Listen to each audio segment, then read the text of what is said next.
All right, let's go ahead and get started. Welcome to everyone who is joining us today. We have over 200 people registered for today's webinar entitled Interpreting Human Next-Gen Sequencing Data with the knoSYS Platform by Dr. Ben Salisbury. First, a short introduction of him. Dr. Salisbury's career has begun in the personalized medicine and genomics industry. He joined GNOME in 2012 and currently holds the position of Senior Vice President of Clinical Products, where he acts as a liaison between marketplace needs and development of the knoSYS platform. Prior to joining GNOME, he served in various scientific and management roles at Genesance Pharmaceuticals, Clinical Data, and Transgenomic. He has lots of expertise spanning several areas, including molecular diagnostics, personalized medicine, population and statistical genetics, and software and algorithm development. Dr. Salisbury holds degrees in biology from Yale University and the University of Michigan. One thing I did want to mention is as we're going through the webinar, please feel free to type your questions into the questions pane. We'll answer as many as we can at the end, so you can go ahead and do that kind of as we're going along. And with that, I will go ahead and pass it over to Dr. Salisbury. Hello, everybody. So I'm going to be speaking today about the knoSYS platform and how it can serve your needs with interpreting human next-gen sequencing data. As Jessica mentioned, there's the little chat bar and question control over in the GoToWebinar control pane. So here's what we think about when we think about next-generation sequencing, informatics, and interpretation infrastructure. It's this full pipeline from what comes off the sequencer through what goes out of the lab and to your customer, the customer of the lab. So we have several steps: align and call, annotation, filtering, classifying, and reporting. And the file formats, for those who aren't familiar, are the FASTQ files, or the raw reads that come off the sequencers. The alignment process produces an alignment file called a BAM. That goes through the calling process of finding in all of those stacked reads those sites that vary from the reference genome and pulling those all into a file called the variant call format, or the VCF file. Annotation is done different ways in different systems, and I'll tell you about how we work it, and then on through the whole process. So in a lab such as this, there are many roles that may be played. The front end of this process, the bioinformatics of align and call and annotation, can be performed by bioinformaticians and technologists in the lab. The latter end is more the interpretation of data, really making biological and medical sense of things, and that role is performed by geneticists, clinicians, and genetic counselors. In an ideal setup, everything, but especially the align and call, which can be very computationally intensive, needs to be flexible and fast. The annotation needs to be comprehensive but also customizable, and the interpretation part should be indication specific. It really needs to fit the needs at all levels, so filtering, prioritization of variants, interpretation, and reporting. So that's been our philosophy in building the knoSYS, is to meet all of these needs. So it's kind of an overview of the knoSYS system. It is end-to-end, going from reads to report. It's a flexible, fast, and secure system. It supports that multidisciplinary team that I just discussed and handles the needs of both translational labs as well as clinical labs in your development process as well as production. And there are multiple configuration options, including the large system you see depicted here, the K100. So on the bioinformatics front, the mantra of being flexible and open.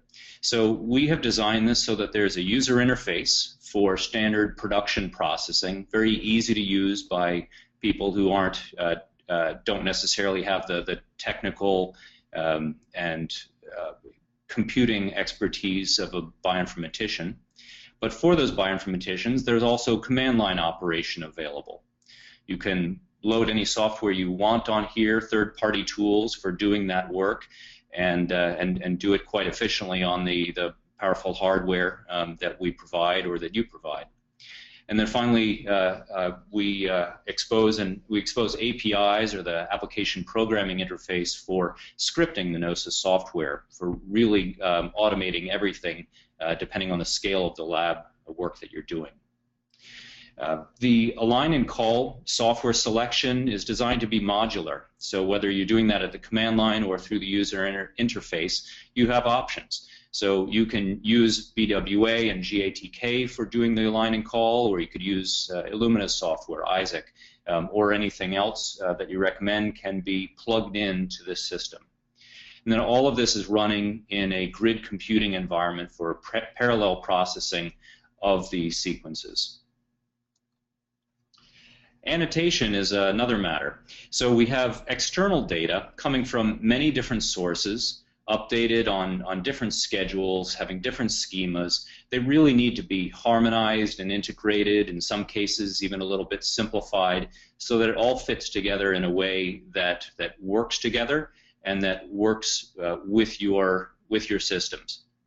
So we provide these integrated reference databases, updated quarterly, and provided to all our customers.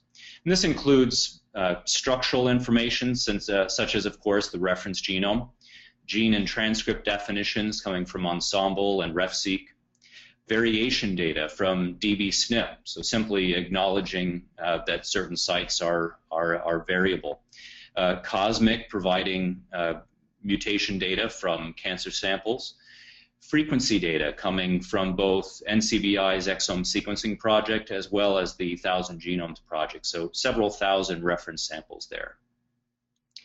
Association data at the variant level comes from ClinVar, which is a wonderful new resource that Heidi Ream spoke about a couple of webinars ago in the GNOME series, where clinical labs are pooling their conclusions and in fact reconciling them where they're discrepant. So that's a wonderful new public resource. On the private side, there's HGMD. The professional version is installed here. So this is an index into all the historical mutation literature and is a great reference point and complements ClinVar.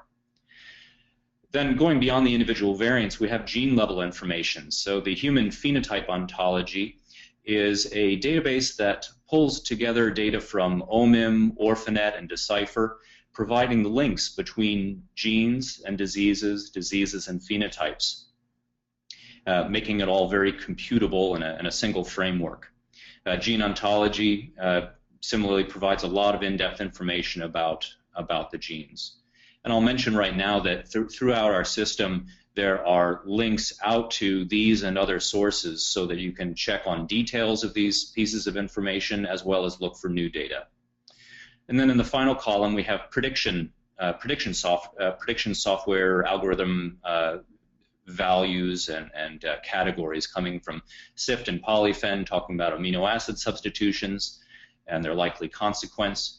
FASCONs and PhyloP getting at evolutionary constraints at the nucleotide level. And then the final thing to point out is that in addition to all of this external data, you yourselves, of course, have your own data that you're building up over time. So for each variant that you encounter and you classify, provide some reporting language that might be a default starting point for building a clinical report, or just internal notes, and then that will be recorded and available as you go forward continuously, rather than the quarterly updating that we have with the external data. You can also see your historical data of when you've encountered variants before, so that you can see the context of it and make full sense. So moving on to the filtering, classifying aspects, we have what we term in silico panels. The idea is to create reusable tests that correspond to what you do in the lab. So in the lab, you have a set of assays that together constitute a test panel, whether that's single gene or all the way up to something much larger like an exome or genome. But on the computational side, that can be married with these in silico panels, either one-to-one, or these panels, as I'll show you, can be used as kind of a subset. Even if you sequence an entire exome or genome, you could run a panel that's targeted at a particular need that you can interrogate that exome with, focusing on exactly what you're looking for at the moment. So these panels can be indication specific or very general. They roll many steps into one. They can be very finely tuned, as I'll show, and version controlled. So you can draft these in a development mode, and then you can lock them down and version control them so that they're highly reproducible, suitable for running under SOPs in a clinical environment. And these panels can encapsulate your expertise, and you can then share that with other members of your lab. You can share it with other members of your institution. You can share this with other knoSYS users around the world, and vice versa, and that's completely under your control. So others' expertise you may be able to bring in-house through one of these finely tuned panels. All available in the panel library, such as displayed here. So let me frame the next bit of discussion with a little vocabulary. So first, on the top right here, we see the concept of a project in gray, where a project is a collection of sequences annotated together, integrated for rapid querying. And within that project, you can examine the data through these panels, one or multiple. And then each panel has a set of queries, each query having a set of targets, parameter values, and a comparison mode. So on the lower left here, we see the idea of targeting completely neutral at the genome level, focusing in on the protein coding genes at the exome, or a specific list of genes or transcripts or coordinates of variants of interest or regions of interest. For parameters, you can specify what types of variants you're looking for. Are you looking at just simple substitutions, insertions, deletions, more complex variants? You can apply quality metrics to those calls to filter out on the individual level these variants and genotypes, while the sequences presumably have already gone through your quality control checks overall. You can filter based on coding effects, so all of your typical classifications of variants within a protein coding gene, for instance. You can filter by reference frequencies and multiple comparison modes. So these are things like Mendelian inheritance modes, tumor normal comparisons, or even a statistical test. So I'm just going to show you a few slides before we get to the software, and these are examples of the concept of how you would construct a panel. So here, going to that library and pulling out the first one on the list, an Exome Explorer, and this has multiple queries in it. And something I'll say right now, when you run one of these panels, you run all of the queries in parallel. So after running it, you get a list of variants, sites of interest, and each of those variants is labeled with the query or queries responsible for producing it. So this first query in green, the broad query, this is looking for all protein alterations, predicted protein alterations that are at less than 1% in your reference populations. All of this can be much more precisely qualified by you if you want to set higher or lower cutoffs. Everything is under your control. Query number 2 is a subset of number 1, so looking just at the truncating mutations or radical alterations to the protein. So looking for narrowly defined splice mutations, nonsense, and frameshift indels. And so when you have your list of results, you could focus in first on these if you wanted before looking broadly at the full list of variants.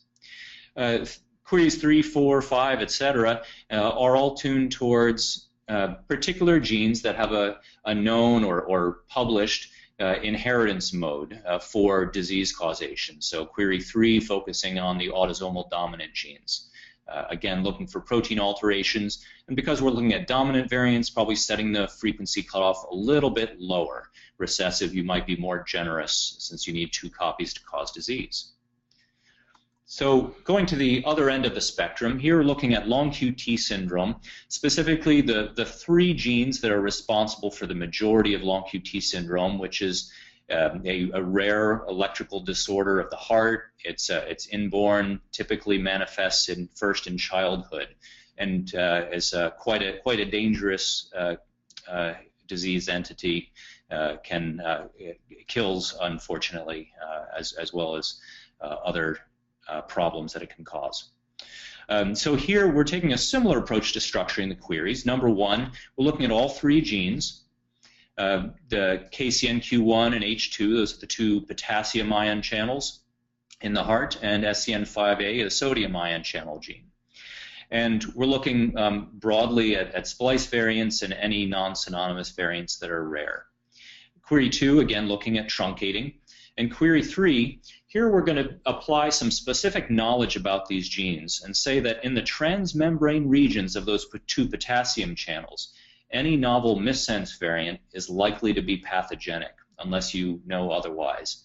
So we're going to call that likely pathogenic in quotes. That's simply the name of the query. It's not a final classification, but it's a starting point. And query 4 gives you the rest. So all these missense rare variants in SCN5A or in the 2 potassium channels. So now you have an exome. You may have done a broad exploration. You may have looked for a particular disease of interest.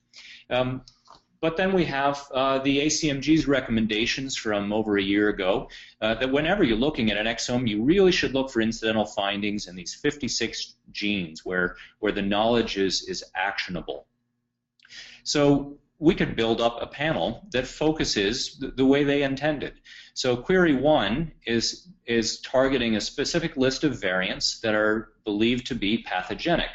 From whatever sources we can draw that information, your expertise, your colleagues' expertise, or simply going to ClinVar and pulling data from there. Query 2 looks at that subset of genes where they said you should always be attuned in these genes to expected pathogenic variants. So here we'd be looking at, again, for these truncating mutations, so where you're knocking out and radically disrupting one of these proteins that's rare. So let's target those as well. And query 3, just kind of for the record, let's pull together a list of all the rare non-synonymous variants in these genes. So just make sure we didn't miss anything. So then when you run this, you can triage. And I'll demonstrate this concept when we get to the live software here in just a minute. In fact, that minute has come. So let me tab over to a web browser. So the knoSYS software runs in a web browser, but it's connected into the knoSYS hardware, wherever that's installed, whether that's locally on your own hardware, on hardware that we've provided for you, either locally or even hosted from here in Cambridge. But here I'm connected into the system, so I'm going to go to the login screen, and I will log in as myself. Type in my password. Now it's going to take me in and show me what's most relevant to me. There are 2 user roles within the system, the technician and investigator. Technician is just the category of user responsible for putting together those projects, bringing sequences on, performing quality control, making sure the annotation happens, and packaging it up for the geneticist. So here we are as the investigator, and you can see several projects available on the system that are ready to interpret. I'm going to focus today on this Platinum Exomes project. So this is a set of publicly available sequences, no particular phenotypes associated here, but they're just some high-quality genomes that are available. We can view project details. So here I can see, again, a name and an identifier. Throughout here, we typically have on all these entities kind of a general naming category and an ID. These could be test requisitions or barcodes, whatever makes sense for your operation. You can assign a particular geneticist to be the lead investigator on a project. Assign a priority, high, medium, low. we can see here which reference data were used to annotate this project. Just simply by hovering over, we can see that this second release of the version has these particular lists of data sources that are included. Over here on the right, we can see the 3 call sets in this project. We use the term call set to refer to the annotated sequences.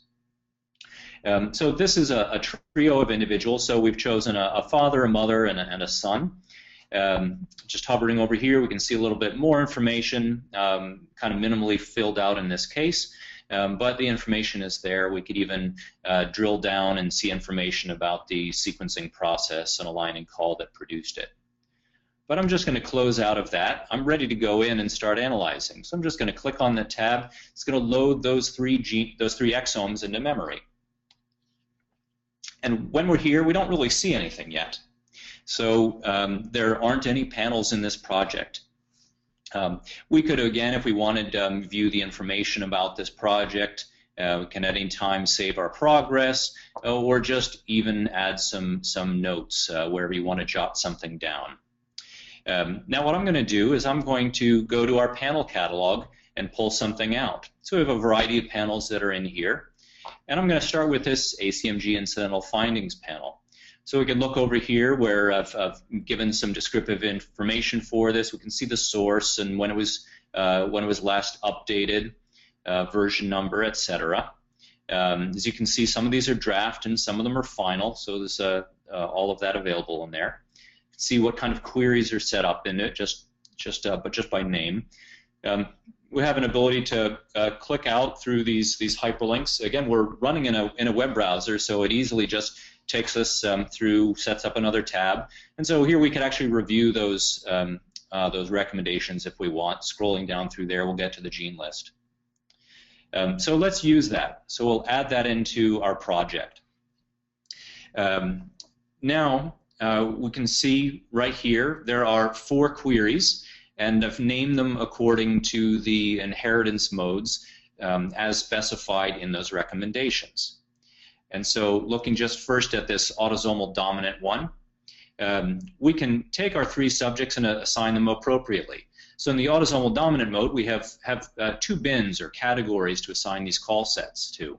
The first one here, the cases, where a case is going to require a variant to have at least 1 copy, and anybody dropped into the non-carrier bin would be required to not have any copies of that, or to be an unknown, so missing data or poor quality data. But for now, since this is, we're going to focus on the son in this family, and I can simply go through under each of these, mark him as a male case for the X-linked. We don't really know what we're going to find. Drop the son again as a case here. We can take the 2 parents, mark them as obligate carriers for the recessive analysis. And then finally, semi-dominant, let's again drop the son into the case bin. But if we want to look at what's really going on in this query, you can go over here to this parameters view. So we can see that there are a large number of genes that have been designated here for analysis. The majority of the genes in these recommendations do exhibit an autosomal dominant inheritance pattern. So we could actually open up that list and see more information. So we can see the various genes that are in here. In some cases, there are multiple transcripts that are selected for each gene. If we scroll to the right, we can see more information about the diseases that they cause, synonyms and symptoms, inheritance mode, gene aliases. Most of this is coming from through the human phenotype ontology. So all this, so OMIM data in particular, providing this information. Other bits from other places. But so everything is fine here. I'm just going to close that out. And we're ready to, actually, well, we are ready to run. But just to show you these other controls that I mentioned, so we have the targets here of those particular genes. We're looking for substitutions and indels. For quality metrics, so we're asking each variant to have passed the quality filter out of the caller, as well as to have a reasonable call confidence. This is a fairly modest threshold. If we wanted, we could specify call depth minimum and maximum. This can be important to make sure that you have adequate coverage and that in the case of the maximum, that you don't have mismapping going on where things from different parts of the genome are mapping together. Down here, we're saying that any missing genotype is going to be treated as missing, as an unknown or an NA. Alternatively, we could have specified it to be treated as a reference matching genotype. Why would you do that? Because the variant call file format doesn't typically record reference matching genotypes. So this is kind of a sensitivity specificity kind of trade-off. Although I'll point out that that trade-off will be less necessary in the future as people migrate to the GVCF format, which provides information about the regions in between variants, so that you can effectively pull out reference matching genotypes, as our software currently does, so long as you provide the right kind of input. Here we're looking at anything that's non-synonymous and taking a broad definition of splicing, and we've asked for the maximum frequency to be 0.5% in each of these world and continental level populations. All right, so now down to business. I'm going to hit the Run Panel button. It's searching across those exomes and finding whether there's anything that might be of interest. So obviously we've reduced the scale down quite a bit from the full exome to looking at just 3 sites. Here it's arranged in a kind of a long table. There are many columns here, so we can scan through here and take a peek at what's available. If we wanted, we could be exporting this. If this were a large result, we could filter and sort, as I'll show you a little later on in this presentation. But just scanning down this right now, we can see all of these 3 variants have dbSNP identifiers. They all came out of the dominant analysis. Looking at these 3 genes, I'm particularly intrigued by this cardiomyopathy variant. So the troponin T2 gene is associated with a number of different cardiomyopathies, these structural disorders of the heart. The reason we're seeing the gene twice there and 2 different translations is because this is one of those genes where we focused on 2 different transcripts. There are 2 that are designated as relevant clinically.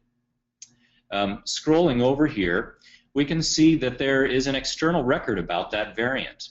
So HGMD says that this is a disease-causing mutation, that's what DM stands for hypertrophic cardiomyopathy. There's no record of this variant at ClinVar, but we do have this one from HGMD. So that's intriguing. Maybe there's something here.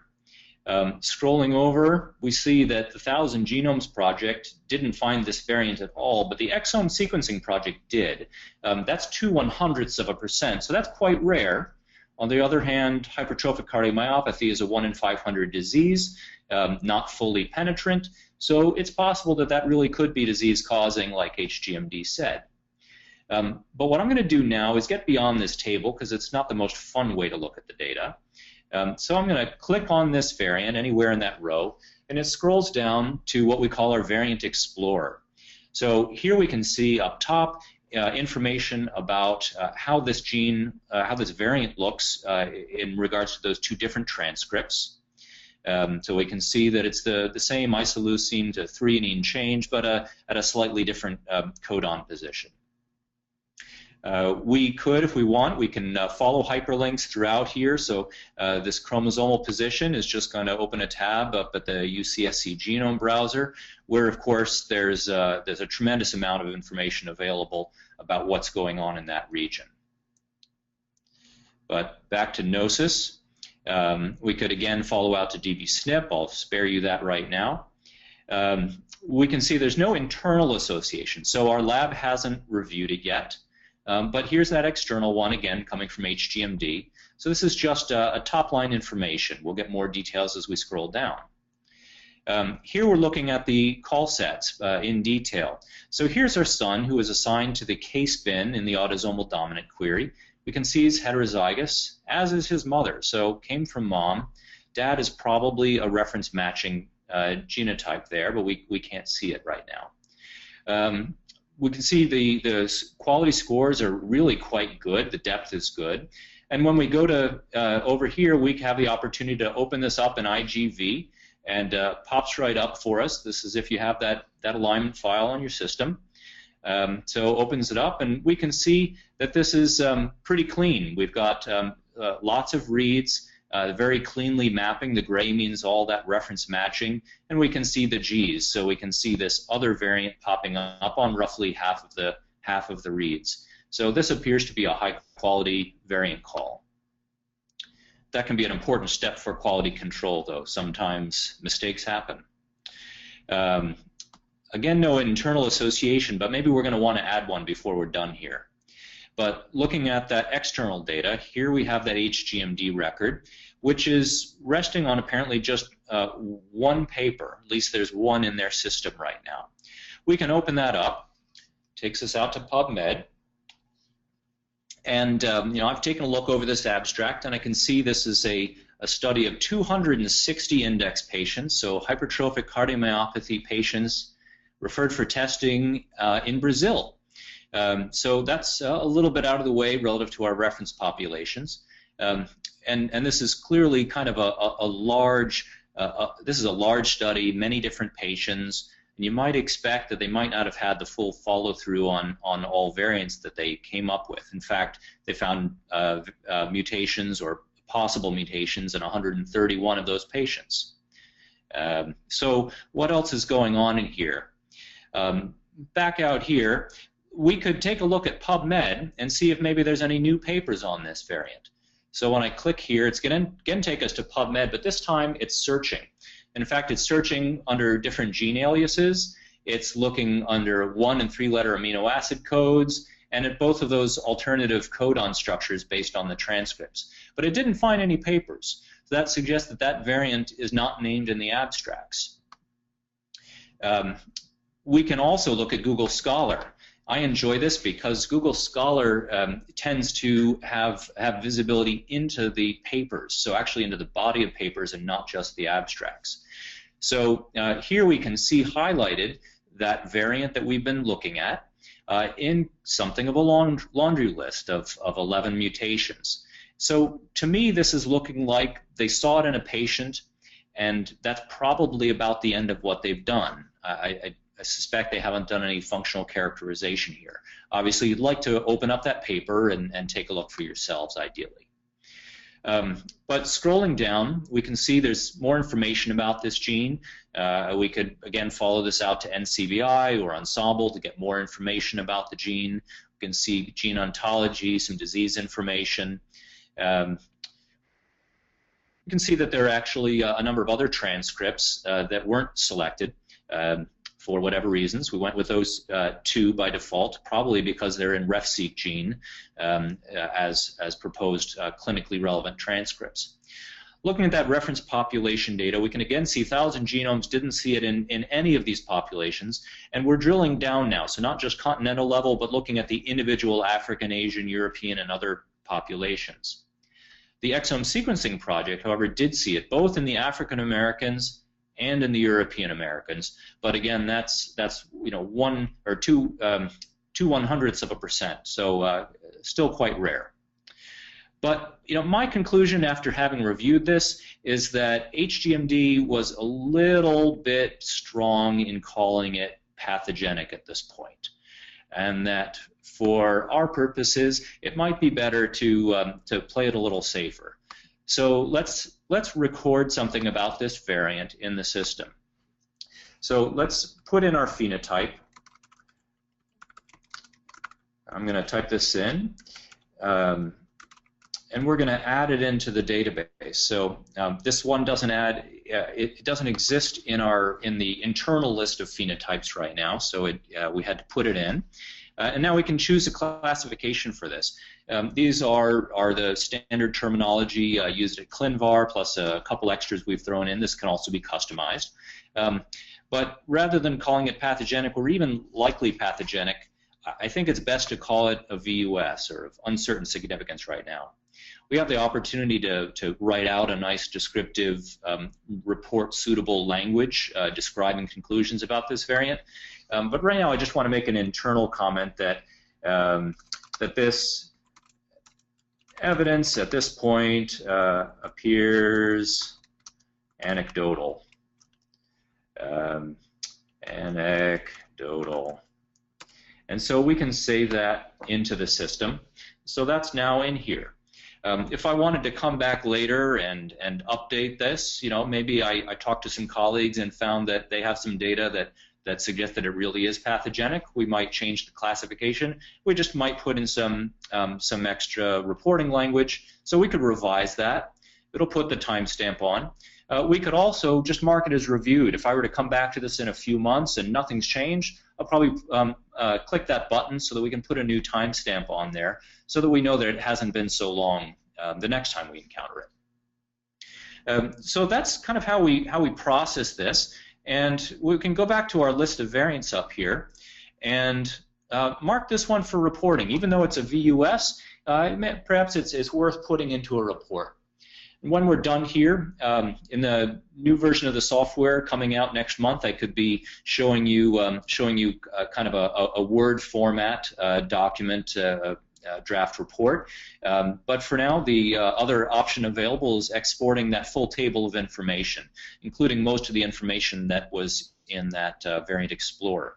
And we can choose to export all the variants in the table or just those that are marked for reporting.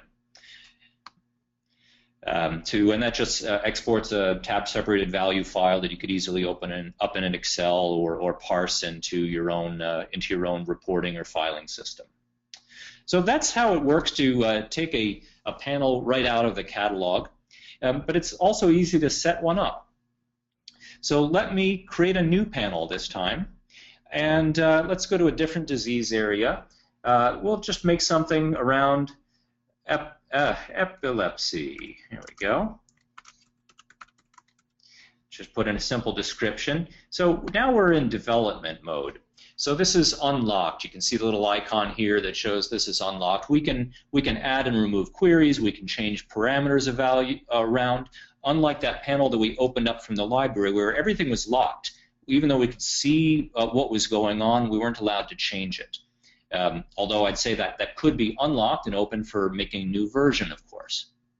But so here, let's add a query, and let's just add everything we can find.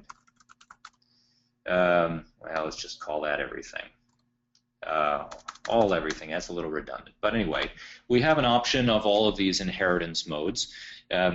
So this first one is just kind of saying let's just grab all the variants that are present, anything different from reference in a case, or specific inheritance modes from the Mendelian sense, or again our tumor normal comparisons or statistical test. But for now, let's just focus in on anything because we're just trying this out. We're exploring the right genes that we want to add in, transcripts, etc. So under this mode, there are two bins: the present and any. So anybody that we mark as a case, if they've got a variant, we'll put it in. That'll be selected. We still have the option to filter out based on controls. But so that's done. Let's again put our son in our case bin. Flip over to the parameters. And so it's starting off by default is just selecting all protein coding genes. It's fine if we're looking at the exome, but we want to look for particular genes. So let's go into what we call our gene finder. And we could start by putting in something we know. So searching by gene symbol, SCN1A. That's an IA, so let's make that a 1A. Hit search, and it comes up with the gene we're looking for. So we can add that to our selection, and we can iterate that process. So we'll put the one that we know, but let's go crazy here. Let's search by phenotype, and let's just look for anything with. I'm sorry, my typing and spelling aren't working today. Epilepsy. All right. So, and this is just kind of a wild card search. And it's going to be searching under diseases, synonyms, symptoms. So it's going to kind of broadly catch quite a lot here. In fact, it returns 779 results. I'm pretty confident there aren't that many known epilepsy-causing genes. but plenty that have some kind of relevance to some kind of seizure symptoms, etc. And so since we're being generous here, let's just add them all in. And we will, let's use this. So now we've selected all those 779 genes and transcripts to search for. And let's just go with some defaults here. We're just kind of look at everything protein altering, and we won't even filter out by frequency. So again, we can run our panel, goes back to those full exomes, or at least that of the sun, and comes up with 315 variants. So this time we did get a large table. Lots of information, all sorts of different genes. Every one of them, of course, has some kind of gene-level phenotypic association, because that's how we had searched and found these in the first place. But we could sort through these. This might be a case where we might like to export the table, maybe export that gene list that we had selected, see what we've got there, make some choices about how to fine-tune it. We can scroll over to the right here and see again there are some variants with some disease-causing or some kind of external classification on a phenotype. Let's in fact filter down. So let's just see if we happen to have some kind of hits here. So let's look for an external classification, and you can see, there are all these different terms here. And the reason it's a little bit dirty, so we have pathogenic, we have disease, we have DM. It's because we're not altering anything that we get from ClinVar or HGMD. We really try to keep to the original. So let's just focus on HGMD's disease-causing mutations, and we filter that down, and we're down to 5 variants in a variety of interesting genes. This third one and fourth one, in fact, have, let's see, so a few of these have records of both ClinVar and HGMD. And interestingly, we actually see a conflict here between ClinVar and HGMD on what appears to be 2 different capitalizations and word orderings of the same disease. Again, we're keeping to the original rather than trying to homogenize them. But we can see that this is a variant of an appreciable frequency here at 1% in the exome sequencing project. So it'd be interesting to get into and explore this. But I'd say that overall this is working. Maybe we'd like to try it out on some different samples. So we can, right now this panel exists only in the context of this project, of this particular Platinum Exomes project. We close it, we reopen, it'll be there for us. But if we wanted to try it out on some other data, we could publish it to the library. It asks me to save the project first, ask if I want to save it as a draft or final, and of course this is certainly just a draft. So I can call it a draft, and so just the beginning. Well, it's just the start, and we can publish that out into our catalog, and it's going to confirm, it's going to lock it, and we're good to go when we could play around with that or try it out on some new data now. And that's the tour of the software for now. In further webinars in the future, we'd love to dig into some of the details and some of the new features coming out in next month's version. But just to be a good citizen here, I'm going to exit out of this, and I'm going to log out of the knoSYS, getting ready for the next user. And back to our slides. I want to tell you a little bit about the configuration options. So what we've been working on today, this demo I just did, was running on a small piece of hardware, the K25, that sits in one of our server rooms here in Cambridge. The K25 is a machine that's suitable for targeted panels, moderate numbers of exomes or genomes, and it's great for a lab that's kind of getting started. We have the kind of a high-end version, the K100, with multiple processing nodes, with a really tremendous throughput. Love to talk with you about details on that, but basically it can keep up with or outperform a HiSeq 2500. and I'll also point out this scalable hardware. Our architecture is designed so that you can add storage, add processing nodes for whatever your needs are today and as they grow. Even though, for those of you who are familiar, we've been offering this on our hardware, we are today offering it as well as a software-only offering, which can be installed on your organization's existing hardware. Of course, it needs to be a real high-performance system. We are talking about a huge data sets. Both genomes if you're doing it, but even if not, the annotation data, these reference data are quite vast. And to get performance, you want to be able to keep as much of this in memory as you can while you're running. Then finally, a hosted option. So these hardware models can be set up in a secure co-location or server space. And can be operated virtually. So you can log in through a VPN access remotely, as we're doing with some of our customers today. And all of this is available under different licensing and purchase terms and even pay-per-sample models. And with that, I'd like to wrap up by mentioning that for those of you here today, we'd love to offer you the opportunity to process and interpret a few samples for free. So you can get in touch with Jessica at the address below. I believe there's also, you'll get some follow-up from Jessica by email, and I think you can see it in the GoToWebinar pane. Now I'm going to turn this over to Jessica before we get to Q&A. Thanks, Ben, so much for taking the time to put together, a really great webinar showcasing how you could use the knoSYS for our audience. Just to let you all know, we did record today's webinar, and it and the slides will be available on our website either tomorrow or Monday. And you can stay up to date on all of our webinars and other events on our website and social media channels. And don't forget to send me an email if you are interested, as Ben mentioned, in processing and interpreting those 3 samples. All right, so let's get started with some questions. If you do have any questions, feel free to type them into the pane. The first one we had, Ben, is if you use queries and use, for example, ClinVar, there could be variants you cannot detect just because they aren't annotated by ClinVar. What do you think about this kind of false negatives?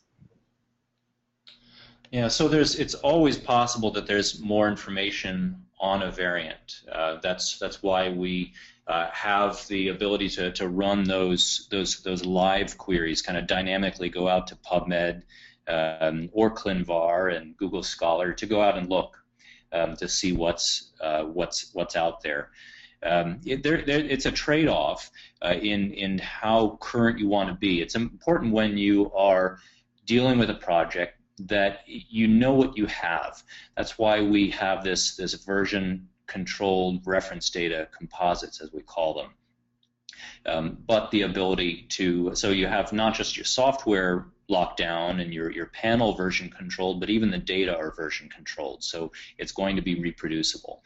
But you can get out there and go look. And as I guess we didn't see in today's example, but frequently you will find more information. Even when ClinVar and HGMD list out a few papers, neither one claims to be comprehensive. They're not a full index into the literature and what's known. So going out and doing a live search at PubMed is a great idea. Okay, and a follow-up really to that question is, what databases are used for disease associations that came up when you started to type in epilepsy? Right. So those data were coming through the human phenotype ontology, which is drawing from OMIM, Orphanet, and Decipher. So great sources of information, particularly on Mendelian disease. And that's a source of inheritance mode information, as well as the symptoms and diseases, and disease synonyms also come nicely from there. So you really have a very broad catchment of information. A little over generous at times, but it's better than missing things. Okay, great. What is the variant calling sensitivity and specificity of the knoSYS system? Right. So that, of course, depends on the align and call. So we haven't written our own aligner or caller. Our approach is to provide you those tools so that you can use them as you see fit. We focused on best practices for out of the Broad for their software, the BWA and GATK, but that's all tunable. And of course, there's the wet lab component to what works or not. One thing I would point out is that we are capturing small variation at this point, so the SNPs and small indels. Copy number variation, structural variation, that's all coming in a future release. We started kind of naturally with the stuff that is well called by the existing software, but the algorithms out there for calling that other variation are getting better all the time, and we'll be getting that in soon. Okay, thanks. Can we import VCF files generated by another company? Yes. Right now, the knoSYS can take input effectively at two different data types. One is the FASTQ file, and the other is the VCF. So if you have VCFs, they can certainly be taken in. A lot of people want to do their own align and call. They already have it set up. Happy to take those in. If you have the BAM files, your alignments, you can import those as well alongside the VCF, so that you can analyze them together. With that said, I'll say that the VCF format is a very loose format. There are many versions of it, but we write what we call import adapters so that we can make sure that we pull in each type of VCF perfectly, but we can work with you on that. Something I didn't mention regarding that question about where the phenotype information was coming from. I reviewed earlier a long list of sources that we have, but that's something that we're going to continuously add to, and we're always eager to get your suggestions of what you think the most relevant data sources might be out there. I know we'll be adding more cancer data in the coming months as well. You know, Ben, as a follow-up to that, how often are those lists updated? It's every 3 months. There's a remarkable amount of work that actually goes into pulling those together. Some of those data sources don't update very frequently at all. 1,000 genomes and is pretty stable. Others come out every month. Some are updated almost weekly. But there are a remarkable number of what we call edge cases or corner cases. So things that don't really quite seem to fit. There's a lot that goes on behind the scenes in order to make it really all work together so you don't miss things, and so that things are displayed in a consistent fashion. So we have a whole team here that's dedicated just to that process. Oh, great. Ben, the examples you were doing were mostly with trios. Can the knoSYS handle more than a trio in a particular project? Yeah, absolutely. We have a customer who just ran 85 whole genomes through. They take a little bit longer to process, but it's really not bad. They had those 85 genomes load up into memory in a matter of a few minutes. Queries execute a little bit slower as well, but then that's a tremendous amount of data that's going on there. That's particularly relevant when you're doing things like a case control study, where obviously sample size greatly impacts the power you have to detect associations, but can also be helpful for just using certain ones as controls when looking for variants that might be unique to a disease population. But this is this is something that we take very personally here at GNOME. GNOME, as you may know, or our tagline down in the footer of this screen here, the Human Genome Interpretation Company. So we were founded in 2007, all around handling of whole genomes. And on the service side of our business, we've worked on a couple of projects with up to 1,000 genomes in each. So we're very used to handling that scale of data. As a follow-up with that, I mean, you just mentioned using or uploading data for a case control setting. Does the knoSYS have any statistical tests that come with it? Yes, so for now, there's one statistical test in here. It's a Fisher's exact comparison of allele frequencies between a case grouping and a control grouping. Really, that's a starting point. As those of you who deal with statistical genetics know, there are many different kinds of tests that can be run with a lot of sophistication, dealing with covariates and then regression analyses. I expect that we'll be adding some more of that in over time. The predominant direction of what we felt we wanted to directly enable within knoSYS were the clinical applications.